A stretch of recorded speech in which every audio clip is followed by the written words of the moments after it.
إنا لله وإنا إليه راجعون. وحاساك السوق قاعدي إن إسبيتال كيالا مقالة أبو دبي دلقيو إماراتك أو كوكيريو ذي اللهم حريسته عبد الله يوسف أحمد يعويني هوري في جمهورية الصومالية هورانا هو أها مدعويني وهوريي دولة بنان مرحوم عبد الله يوسف أحمد تاريخ دير بوليه هاي هل كان كم هذا شيء كره وحكيني هذا الشيء يا وحويه عبد الله يوسف أحمد الله نحرسته وكان انتهت كصومالية دوران دولة بنان يشعب كذا أهل ديسي يا قرابة ديسي حاس كيسي عروس ديسي إلهي وحنا قبري إنه الجنة كورابيو تاريخ ديسي ديري نهال قاسي كو ختمت قف كستنا سداسا ودم يسون نقندون waxaa loo samaynayaa isagoo lagu aasiyo Puntland xabaal qaran ayaa loo samaynayaa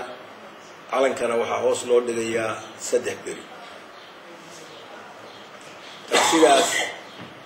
waxaan u jeedinaynaa dadkeen oo dhan eheladiisii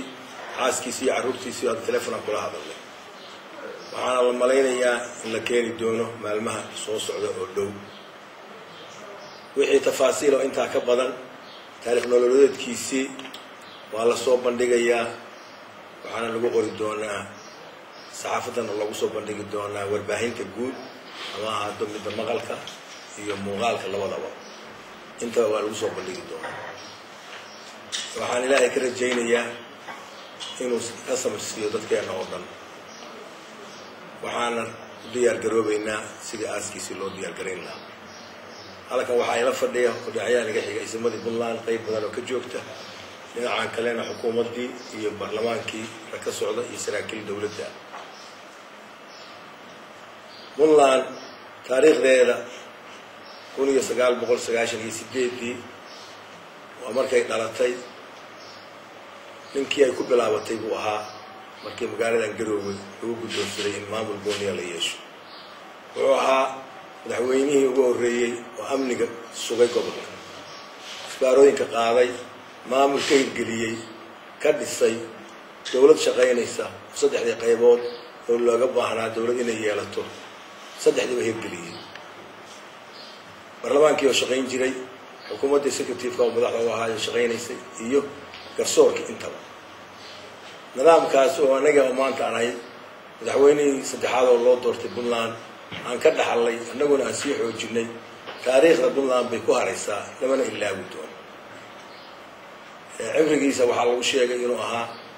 78 jir ku dhintay wadana waa xanuunsanaa sida la wada ogyahay banaadamku dhan waa tagayaa qof kastana wixii isagu adduunka ama kaga tago lagu xusuusto oo aakhiro u geystay waa ka horeysa ilaahay u naxariisto mar labaad baan ku celinayaa dadkii oo ka tagay eelo iyo dalkii dadka deganaayo muwaadiniinta intaba samir iimaan la ka siiyo